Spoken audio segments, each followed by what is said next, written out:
ಕೋಟಿ ಕನ್ನಡಿಗರಿಗೆ ನಮಸ್ಕಾರಗಳು. ಕನಕಪುರ ಮಾಡೋ ಶ್ರೀನಿವಾಸ RS ಪ್ರೊಡಕ್ಷನ್. ನಾನು ಕೆಲವು ಮೊನ್ನೆ ಕಾಟನ್ಪೇಟೆ ಗೇಟಲ್ಲಿ ಎಲ್ಲ ಗೊತ್ತಿರೋ ವಿಚಾರವಾಗಿ ಎಮೋಷನಲ್ ಆಗಿ ಅಲ್ಲಿ ಕೆಲವು ವಿಚಾರಗಳು ಮಾತಾಡ್ಬಿಟ್ಟೆ. ಕಾರಣ ಇಷ್ಟೇ, ನಾನು ಕಾಟನ್ಪೇಟೆ ಗೇಟ್ ರಿಲೀಸ್ ಆಗಬೇಕಾಯಿತು. ಸ್ವಲ್ಪ ಹಣದ ಅವಶ್ಯಕತೆ ಇತ್ತು. ಅದು ತುಂಬ ದುಃಖದಿಂದ ನಮ್ಮ ರಾಜ್ಕುಮಾರ್ ಅಂದರೆ ನಮಗೆ ತುಂಬ ಅಭಿಮಾನ, ಮೇಡಮ್ ಅವರು ಅಂದರೆ ನಮ್ಗೆ ತುಂಬ ಅಭಿಮಾನ.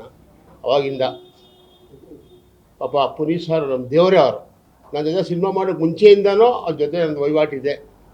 ಅದು ಮುಂಚೆಯಿಂದನೇ ಕನಕಪುರಕ್ಕೆ ಬರ್ತಾಯಿದ್ರು. ಏನೋ ಮೊನ್ನೆ ಕಾಟನ್ಪೇಟೆ ಗೇಟಲ್ಲಿ ಒಂದು ಮಯೂರ ಅಂತ ಪಿಕ್ಚರ್ ಓಪನ್ ಮಾಡಿದ್ದೆ. ಅದು ಸಿನಿಮಾ ಆಗಿಲ್ಲ. ಏನೋ ಕಾರಣಾಂತರದಿಂದ ದೇವ್ರನ್ನ ನನ್ನ ದುಡ್ಡುಗೋಸ್ಕರ ತೊಗೊಂಬಿಟ್ರ ಅಂತ ಹೇಳಿದೆ.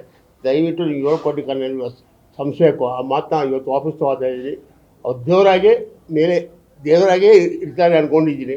ಹಂಗೆ ಇರಲಿ ಅಂತ ಈ ಸಂದರ್ಭದಲ್ಲಿ ಹೇಳ್ತಾ ಇದ್ದೀನಿ. ಶಿವರಾಜ್ ಕುಮಾರ್ ಇರ್ಬೋದು, ಅವ್ರು ನಮ್ಗೆ ಎಷ್ಟೋ ಸಹಾಯಗಳು ಮಾಡಿದ್ದಾರೆ. ನಮ್ಮ ಸ್ಕೂಲೆಲ್ಲ ಬಂದು ಓಪನ್ ಮಾಡಿಕೊಟ್ಟಿದ್ದಾರೆ. 5 ಸಿನಿಮಾ ಮಾಡಿದ್ದೀನಿ. ಅವ್ರು ಯಾವಾಗ ಅವ್ರ ಉಪಕಾರ, ಗೀತಮ್ಮ ಅವ್ರದ್ದು ಇರ್ಬೋದು, ಅವ್ರದ್ದು ಅವ್ರ ಉಪಕಾರ ನಾವು ಯಾವಾಗೂ ಮರೆಯೋಂಗಿಲ್ಲ.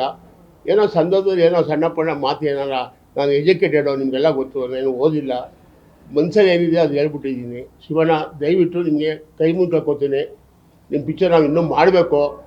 ಇಷ್ಟೇ ಅಲ್ಲ, ಆಲ್ರೆಡಿ ನೀವು ಮಾಡಪ್ಪ ಅಂತ ಹೇಳಿದ್ದೀರಾ. ಆದರೂ ನಾನು ಏನಾದ್ರು ತಪ್ಪಾಗಿ ಮಾತಾಡಿದರೆ ದಯವಿಟ್ಟು ಸಂಸ್ಕರಿಸ್ಕೊಂಡವ್ರೆ, ಗೀತಮ್ಮವ್ರೆ, ನಿಮ್ಮನ್ನ ಕೇಳ್ಕೊತೀನಿ.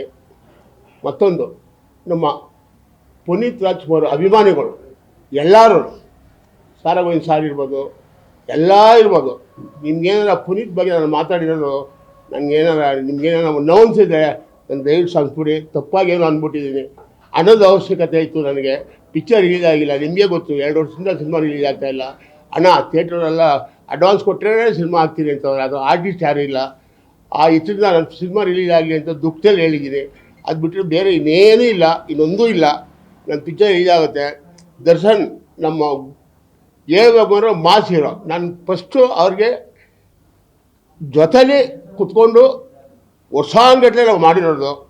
ಅವ್ರೇನೋ ಕಾಸು ಪಾಪ ಮನೆ ಶೂಟಿಂಗ್ ಕೇಳಿದೆ, ಪಾಪ ಕಷ್ಟ ಏನಿರುತ್ತೆ ಏನೋ, ಕರೆಸಿ ನಾನು ಕೊಡ್ತೀನಿ ಶ್ರೀನಿವಾಸ್ ಅವರೇ, ಸ್ವಲ್ಪ ಕಾಲಾವಕಾಶ ಕೊಡಿ ಅಂತ ಕೇಳಿದ್ರು. ಆಯಿತು ಅಂತ ನಾನು ಬಂದ್ಬಿಟ್ಟೆ. ಅವರು ಪಾಪ ದುಡ್ಡು ಕೊಡಬೇಕು ಅಂತ ಅಂದಿದ್ದೀನಿ. ತಪ್ಪು ದರ್ಶನ, ನೀವು ಯಾವಾಗ ಬರ್ತೀರೋ ಬನ್ನಿ, ದೇವ್ರು ಒಳ್ಳೇದು ಮಾಡ್ತಾರೆ, ನೀವು ಬಂದೇ ಬರ್ತೀರಾ. ಬಂದಮೇಲೆ ನಿಮ್ಮೊಂದು ಸಿನಿಮಾ ಮಾಡಬೇಕು ಅಂತ ಆಸೆ ಇದೆ. ನನ್ನ ಆಸೆನ ಕನಸು ಮಾಡಿಕೊಡಿ, ಅಷ್ಟೇ ಕೇಳ್ಕೊಳ್ಳೋ. ಧ್ರುವ ಸರ್ಜಾ ಇರ್ಬೋದು, ಅವರು ಅಷ್ಟೇ. ನಾನು ಆಲ್ರೆಡಿ 3 ಸಿನಿಮಾ ಮಾಡಿದ್ದೀನಿ ಧ್ರುವ ಅವರೇ. ಈ ಸಂದರ್ಭದಲ್ಲಿ ಕೇಳ್ತಾ ಇದ್ದೀನಿ, ನಾನೊಬ್ಬ ಹಳ್ಳಿ ಹುಡುಗ. ದಯವಿಟ್ಟು ನೀವು ಆರ್ಟಿಸ್ಟ್ಗಳು ಬೇಕು ನಮಗೆ.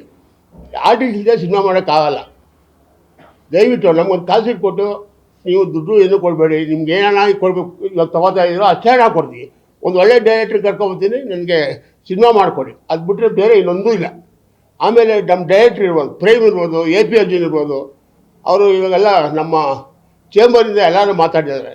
ಇಲ್ಲ ಸಿನಿಮಾ ಮಾಡಿಕೊಡ್ತೀನಿ ಅಂತ ಹೇಳಿದ್ದಾರೆ. ಅವರು ಸಿನಿಮಾ ಮಾಡೋಕ್ಕೆ ಒಪ್ಕೊಂಡಿದ್ದಾರೆ. ಅವರು ಇಂಥ ಸಂದರ್ಭ ಹೇಳ್ತೀನಿ, ನನಗೆ ನಿಮ್ಮ ದುಡ್ಡೇನು ಬೇಡ, ನಮಗೆ ಸಿನಿಮಾ ಮಾಡಿಕೊಡಿ, ಒಳ್ಳೆ ಕಥೆ ಮಾಡಿಕೊಡಿ.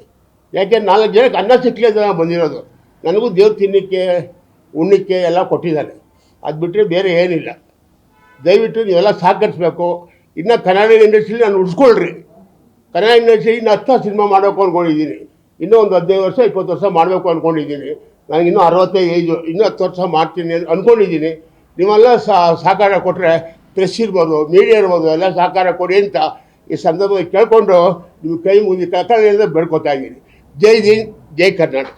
ನಿಮ್ಮೂರಿನಿಂದ ವಿಶ್ವ ಮಟ್ಟದವರೆಗೆ ರಾಜಕೀಯ, ಸಿನಿಮಾ, ಸ್ಪೋರ್ಟ್ಸ್ ಯಾವ ಸುದ್ದಿಯೂ ಮಿಸ್ ಆಗಲ್ಲ. ಬರೀ ಸುದ್ದಿ ಅಷ್ಟೇ ಅಲ್ಲ, ಜೊತೆಯಲ್ಲೇ ಇರುತ್ತೆ ವಿಶ್ಲೇಷಣೆ. ಗ್ಯಾರಂಟಿ ನ್ಯೂಸ್ ನ ಸಬ್ಸ್ಕ್ರೈಬ್ ಮಾಡಿ, ಫಾಲೋ ಮಾಡಿ, ಕ್ಷಣ ಕ್ಷಣದ ಅಪ್ಡೇಟ್ಸ್ ಪಡೆಯಿರಿ.